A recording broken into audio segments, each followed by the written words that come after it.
Mark thought he had learned to navigate the complexities of marriage to someone with bipolar disorder. At 28, he'd spent years understanding his 27-year-old wife Lisa's condition, accepting her manic episodes and believing in her remorse when she returned to stability. But nothing could have prepared him for the betrayal he'd discover, or the impossible moral decision that would follow. Living with a bipolar spouse requires patience, understanding, and the ability to separate the person from their condition. Mark had made peace with Lisa's manic episodes, even when they included inappropriate messaging with other men. She'd always been remorseful afterward, explaining that her actions during mania didn't reflect her true feelings. Mark had chosen to trust her explanations and work through these challenges together. Their marriage existed within a close-knit social circle. Lisa's best friend since childhood, Rachel, was married to Tom, and the four of them had become inseparable. Double dates were frequent, holidays were shared, and their lives were deeply intertwined. Mark considered Tom not just his wife's best friend's husband, but a genuine friend in his own right. The trust Mark placed in both his wife and his social circle was built on years of shared experiences, mutual support during difficult times, and the belief that their bonds were strong enough to weather any storm. Lisa and Rachel's friendship had survived decades, from childhood adventures to adult milestones, creating what seemed like an unbreakable foundation of loyalty. 2 days ago, that foundation crumbled in the most devastating way possible. Mark had forgotten something at home and returned unexpectedly. A routine moment that would forever change his understanding of his marriage and friendships. What he walked into was every married person's worst nightmare: his wife in bed with someone he trusted. But this wasn't just any affair partner. Lisa was with Tom, Rachel's husband, the man they'd shared countless dinners with, the person who'd been part of their extended family. The betrayal was multifaceted. His wife had cheated, his friend had betrayed him, and their entire social circle had been built on a lie. Have you ever discovered a betrayal so shocking that it made you act completely out of character? Share how you handled that moment in the comments. Mark's reaction was visceral and immediate. Rage consumed him as he processed the scene before him, and in a moment he would later regret, he physically attacked Tom. The violence erupted from a place of pure emotional devastation. Seeing his marriage destroyed by someone he'd considered a friend was more than he could process rationally. In that moment of fury, Mark's normally controlled personality shattered. He wasn't proud of hitting Tom, but the sight of his wife with his friend triggered a primal response that bypassed all rational thought. The physical altercation was brief but intense, releasing years of trust and friendship in a single explosive moment. After the confrontation, Mark made immediate and decisive choices. He told Lisa not to be at home when he returned, effectively ending their marriage in that moment. She went to her parents' house, while Mark began the process of legally dissolving their relationship by contacting a divorce attorney. The speed of his decisions reflected the finality of what he'd witnessed. The discovery created an immediate crisis that extended far beyond Mark's marriage. Lisa and Tom's affair didn't just destroy 2 marriages, it threatened to obliterate an entire social network built on trust and shared history. The ramifications would ripple through families, mutual friends, and children if any were involved. Most torturous for Mark was the realization that Rachel, Lisa's lifelong best friend and Tom's wife, had no idea what was happening. She was going about her daily life, trusting her husband and best friend, completely unaware that the 2 most important people in her life were betraying her in the worst possible way. The moral dilemma that followed was agonizing. Should Mark tell Rachel immediately, giving her the information she needed to make informed decisions about her own life? Or should he give Lisa and Tom the opportunity to confess their affair themselves, potentially allowing them to control the narrative and minimize the damage to their reputations? What would you do in this situation? Tell the betrayed spouse immediately, or give the cheaters a chance to confess first? This is one of the hardest moral dilemmas someone can face. Traditional wisdom suggests that affair partners should have the chance to confess before outside parties intervene. This approach theoretically allows for more honest communication and may preserve some dignity in an inherently undignified situation. But it also creates opportunities for manipulation, lies, and further betrayal of the innocent spouse. Mark faced the additional burden of being the messenger who would destroy Rachel's world. Telling her would make him responsible for her pain, even though he hadn't caused it. The psychological weight of carrying such devastating information while watching an innocent person live in ignorance was enormous. The complexity was increased by the long history between all parties involved. Rachel and Lisa had been best friends since childhood. Their bond predated marriages, careers, and adult responsibilities.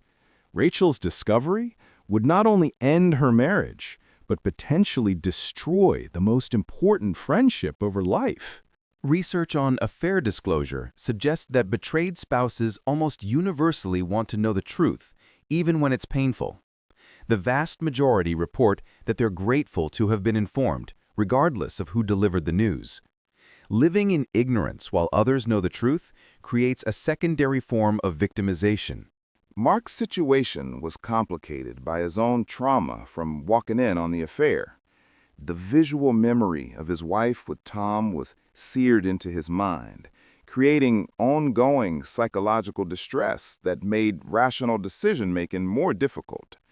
He was processing his own devastation while trying to decide how to handle Rachel's inevitable pain. The betrayal also carried undertones related to Lisa's bipolar condition. Mark had previously accepted her inappropriate messaging during manic episodes, viewing them as symptoms rather than choices. But a physical affair, especially with someone close to their family, seemed to cross a line that couldn't be explained by mental health struggles alone. Professional counselors often note that mental health conditions can contribute to poor decision-making, but they don't absolve people of responsibility for their actions. Lisa's bipolar disorder might have influenced her judgment, but it didn't force her to betray her marriage and her best friend simultaneously. The timeline of events added urgency to Mark's decision.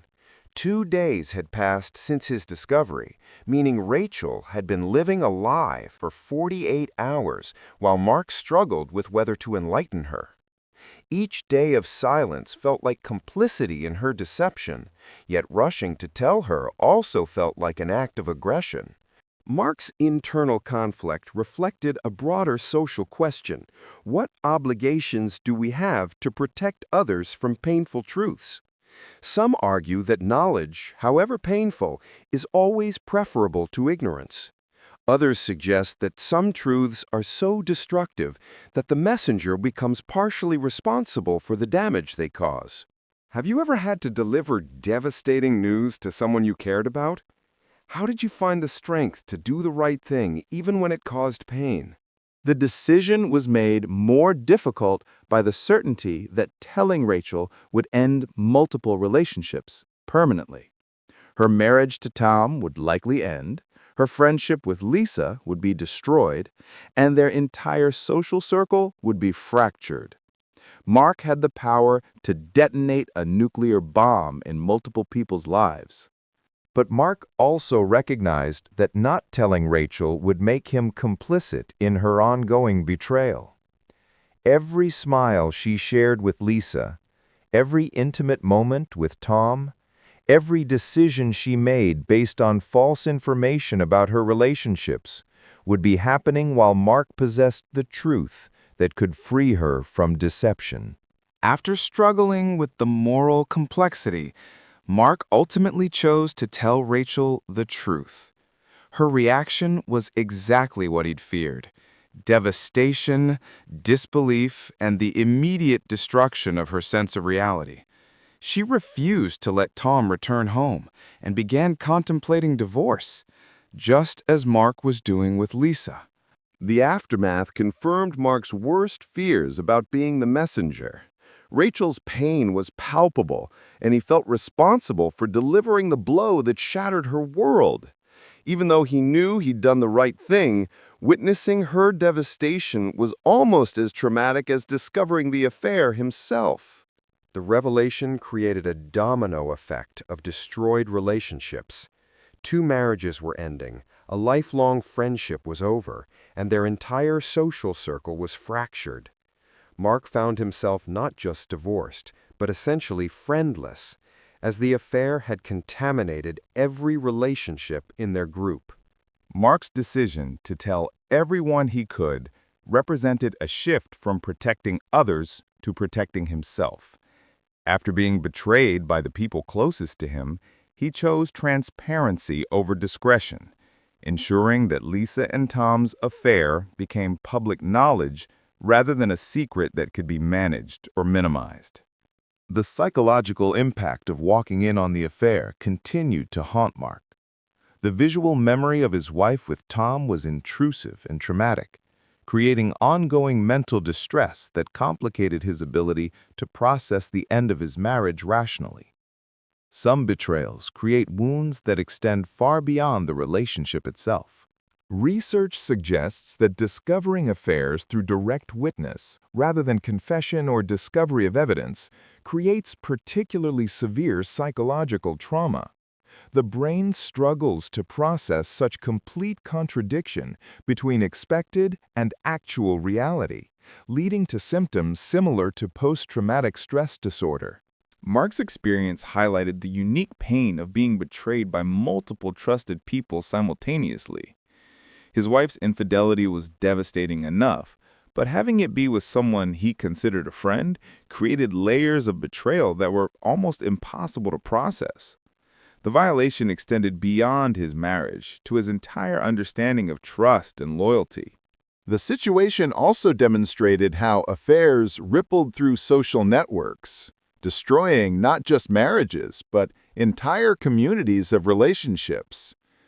Lisa and Tom's selfish choices had consequences that extended far beyond their own lives, affecting children, extended family members, and mutual friends who were forced to choose sides. For Mark, the path forward involved not just healing from his wife's betrayal, but rebuilding his entire social life. The affair had contaminated his friendships, his social activities, and his sense of community. Recovery would require creating new relationships while processing the trauma of his existing ones. Professional counselors often emphasize that healing from affair trauma takes years, not months. Mark's journey would involve not just legal divorce proceedings, but extensive therapy to process the betrayal, anger management to address his violent reaction, and social rebuilding to create new support networks. The moral complexity of Mark's situation serves as a reminder that doing the right thing often comes with significant personal costs. His choice to tell Rachel the truth was ethically sound but emotionally devastating for everyone involved. Sometimes being a person of integrity means accepting responsibility for painful but necessary actions. Mark's story also highlights the importance of transparency in relationships and social circles. Lisa and Tom's affair was able to continue because it was hidden. Once exposed, it quickly ended both marriages. Secrets that protect betrayal often cause more damage than the truth, however painful it might be. The aftermath of Mark's discovery would continue to unfold for months or years to come. Divorce proceedings, custody arrangements of children were involved, division of mutual friendships, and the long process of emotional healing lay ahead. But by choosing truth over comfort, Mark had begun the difficult but necessary process of rebuilding his life on an authentic foundation. His experience serves as both a cautionary tale about the devastating impact of affairs on entire social networks and an example of moral courage in the face of personal cost. Sometimes the right choice is also the hardest one, and Mark's willingness to endure additional pain to protect an innocent person demonstrates the kind of integrity that, while costly, ultimately defines true character.